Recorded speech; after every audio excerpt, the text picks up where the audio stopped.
Assalamualaikum warahmatullahi wabarakatuh. Halo grade 5, welcome back again with Miss Putih. How are you today? I'm hoping that you're always healthy and happy at home. Nah teman-teman, kembali lagi kita akan belajar. Semoga masih semangat ya untuk belajar. Apakah kalian sudah siap untuk belajar hari ini? Semoga sudah siap ya. Jika sudah siap, mari kita mulai.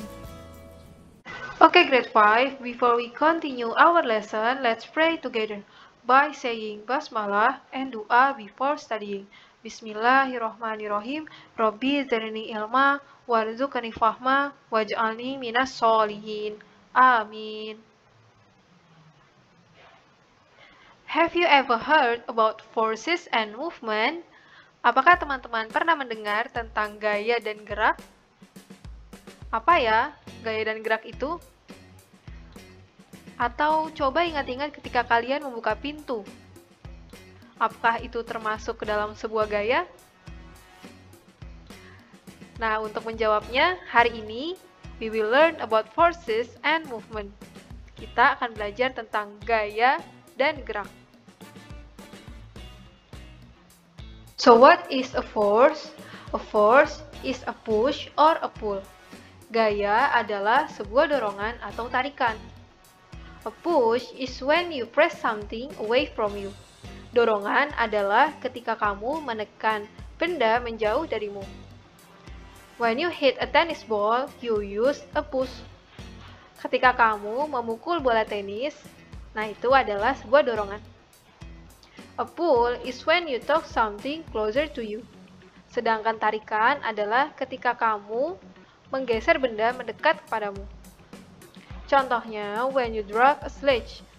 Atau ketika kamu menyeret kereta luncur, you use a pull. Itu adalah tarikan. Contoh lainnya, ketika kamu bermain video games dengan joystick, ketika memencet joystick, itu adalah itu adalah dorongan. Hal yang sama ketika seseorang memukul paku atau hammering the nail, itu juga sebuah dorongan. Atau when you play soccer, nah itu juga sebuah dorongan ketika kamu menendang bola. Jadi, a force is a push or a pull.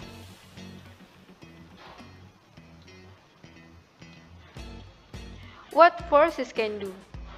Lalu apa yang bisa dilakukan oleh gaya? Jadi, gaya dapat menyebabkan benda berubah. An object can change in different ways when it is pushed or pulled. Jadi, benda bisa berubah ketika dia didorong atau ditarik. First, force can change the shape of an object. Yang pertama, gaya dapat mengubah bentuk benda. Contohnya, when dough is pressed or rolled, its shapes change. Jadi, ketika adonan itu ditekan atau digulung, maka bentuknya pasti berubah.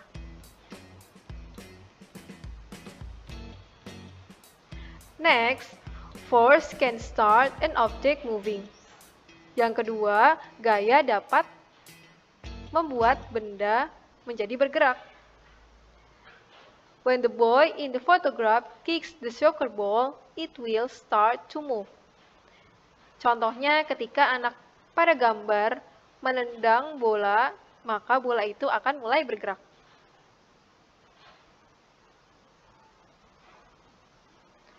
Third, force can stop a moving object.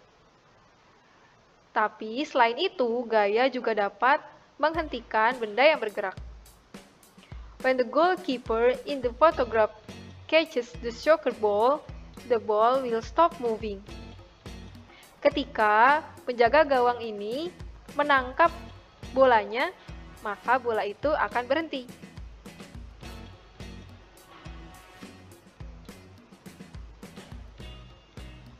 Selain tiga perubahan tadi, Force can change the direction in which an object is moving. Maksudnya, gaya juga dapat merubah arah benda yang sedang bergerak. Contohnya, when the ball is hit in a game of table tennis, it changes direction. Ketika ada pertandingan tenis dan bola itu dipukul, maka pasti arah gerak bola itu berubah. Contoh lainnya ketika seseorang melakukan surfing. Kita tahu bahwa arah gelombang itu nantinya akan diubah arahnya dengan papan surfing dari para surfer. Inilah contoh dari gaya dapat merubah arah.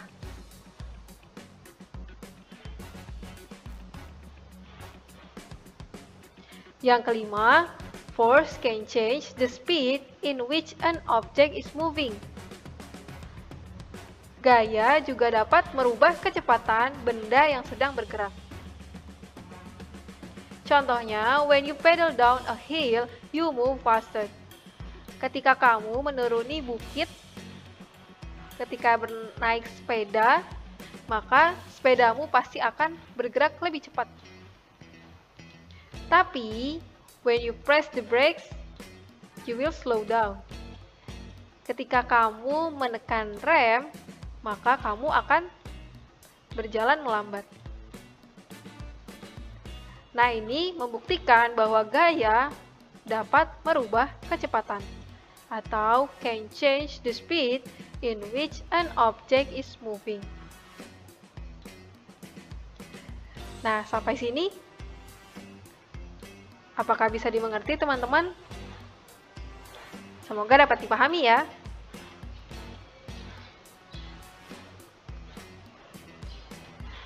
Nah, tadi kita sudah melihat beberapa perubahan yang disebabkan oleh gaya. Tapi sebenarnya gaya itu ada berapa jenis? Nah, kita akan bahas beberapa jenis gaya.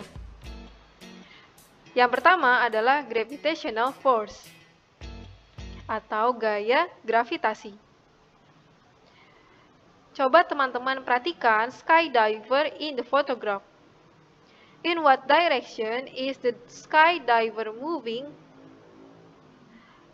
Nah, penerjun payung yang turun dari pesawat ini kira-kira geraknya ke arah mana ya? And why is he moving in this way? Dan kenapa arah geraknya selalu seperti itu? Jadi, when a skydiver jumps from an aeroplane, he is pulled towards the surface of the earth by a force. Ketika penerjun payung ini lompat dari sebuah pesawat, maka dia akan tertarik ke permukaan bumi oleh sebuah gaya. Nah, gaya inilah yang kita sebut atau is called as gravity, sebagai gravity atau gravitasi. Gravity pulls things down. Nah, gaya gravitasi ini selalu menarik benda ke bawah. Itulah mengapa ketika kamu melompat, maka kamu akan turun lagi ke bawah. Atau perosotan itu akan membuat kamu turun ke bawah. Atau buah mangga yang masih ada di pohon, kalau jatuh pasti akan jatuh ke bawah. Kamu tidak akan jatuh ke atas. Inilah yang dimaksud dengan gaya gravitasi. Kira-kira kalau gaya gravitasi itu tidak ada, apa ya yang akan terjadi?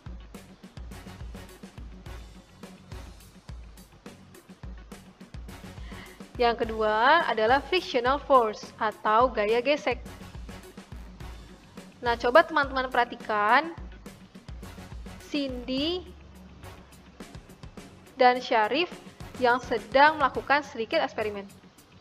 Cindy places a coin on the table and push it to Syarif. Cindy meletakkan sebuah koin pada meja lalu mendorongnya ke Syarif.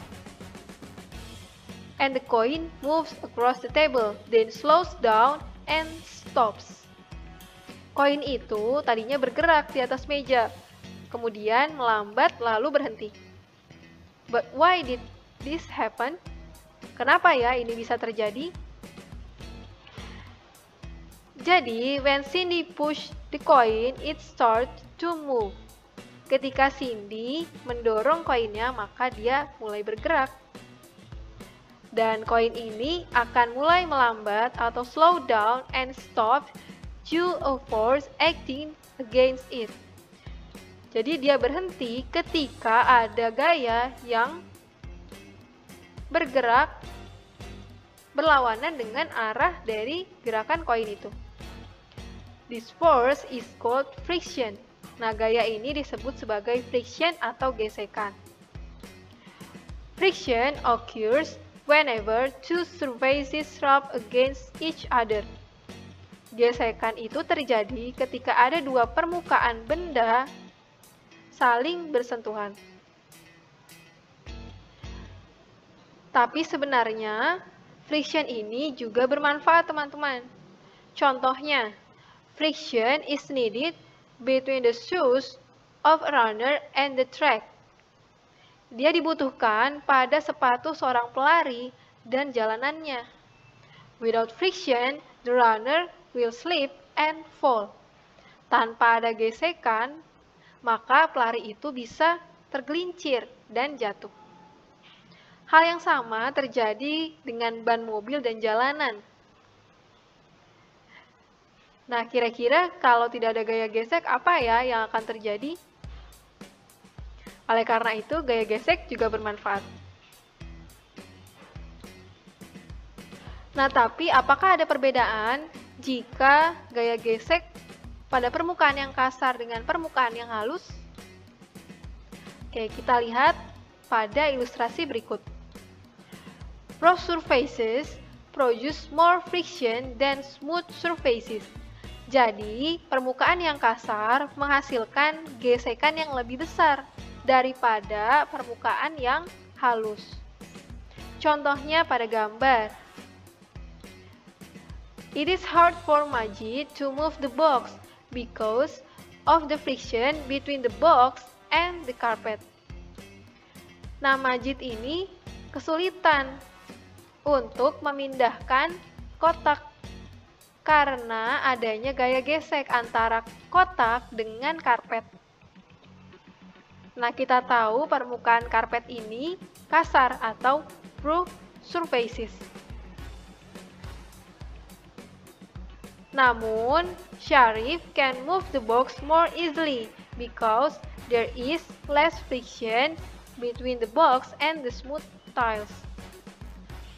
Sedangkan Syarif dapat lebih mudah memindahkan box TV ini karena gesekannya lebih sedikit antara box dengan lantai ubin.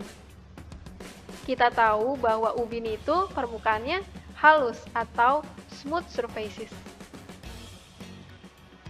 Jadi ada pengaruh permukaan yang kasar dan permukaan yang halus terhadap besarnya gaya gesek.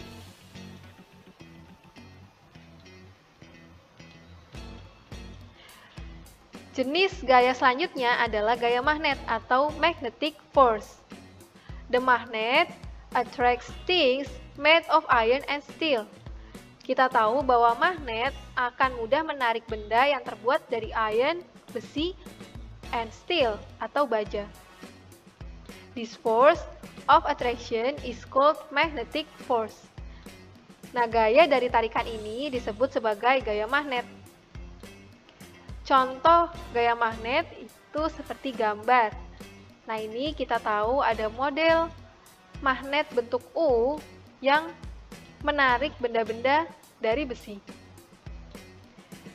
Kegunaan gaya magnet dapat kita temukan pada fridge magnets atau magnet kulkas. Atau kita juga temukan pada mainan seperti ini.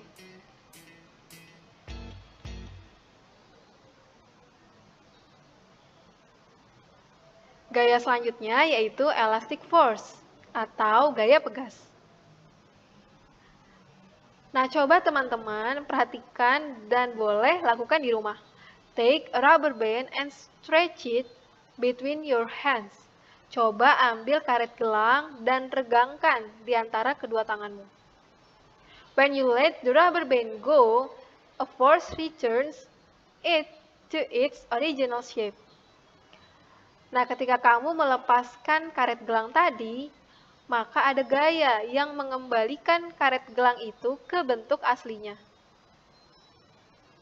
This force is called an elastic force. Nah, gaya ini yang disebut sebagai gaya pegas. A stretch bow has an elastic force. Contoh lainnya yaitu pada busur panah. Nah, busur panah ini ada gaya pegasnya. Oleh karena itu, when the archer lets go of the arrow, the bow will return to its original shape. Ketika pemanah ini melepaskan panahnya, maka busur ini akan kembali ke bentuk semula. Hal yang sama terjadi ketika kita bermain trampolin. Ketika kita mendorong trampolin, bentuk trampolin itu berubah. Namun, ketika kita lepaskan atau lompat ke udara, maka trampolin ini akan kembali ke bentuk asalnya. Inilah gambaran dari elastic force. Nah, setelah ini teman-teman akan melihat video singkat tentang permainan yoyo. Coba diperhatikan dengan baik ya.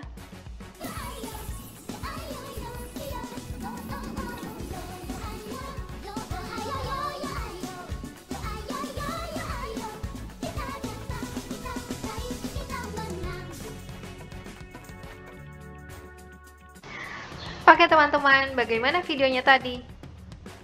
Kira-kira gaya apa ya yang bekerja pada yoyo itu? Nah, saat kita bermain yoyo, sebenarnya ada banyak gaya yang bekerja secara bersamaan.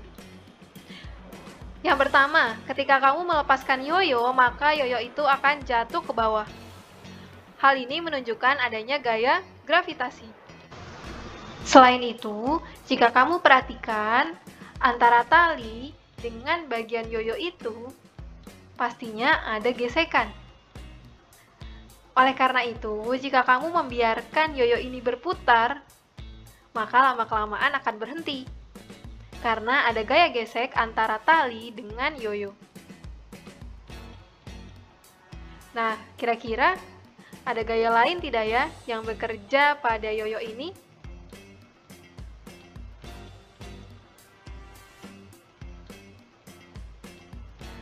Oke teman-teman, apa yang sudah kita pelajari hari ini? Yuk kita simpulkan bersama-sama. Berarti kita sudah tahu bahwa force is a pull or a push. Gaya adalah sebuah tarikan atau dorongan. Forces can change in different ways when it is pulled or pushed. Jadi, gaya ini dapat merubah benda ketika benda itu ditarik atau didorong. Forces can change the shape of an object and start or stop a moving object. Gaya juga dapat merubah bentuk benda, juga membuat benda bergerak atau berhenti. Forces also able to change the direction and speed of a moving object. Gaya juga dapat mengubah arah dan kecepatan benda yang sedang bergerak. Lalu kita tahu there are some types of forces: gravitational, friction, magnetic, and elastic forces. Nah, inilah kesimpulan dari pembelajaran kita hari ini.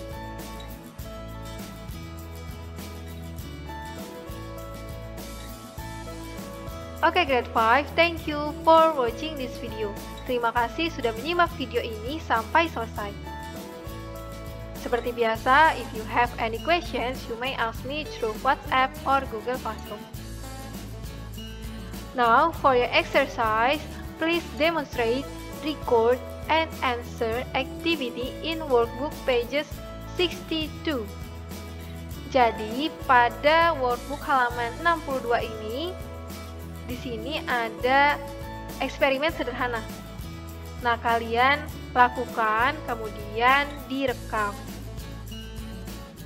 Nah, setelah itu, kalian jawab pertanyaan-pertanyaan yang ada berdasarkan eksperimen tadi. Nah, jika sudah selesai, boleh dikirim kepada Miss Putih. Oke, sampai di sini. Semoga dapat dimengerti ya, teman-teman.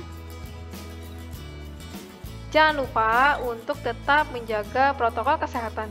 Semoga kita semua selalu dalam keadaan sehat. Amin. Now let's finish the class with hamdalah. Alhamdulillahirabbil alamin. Wassalamualaikum warahmatullahi wabarakatuh. Goodbye.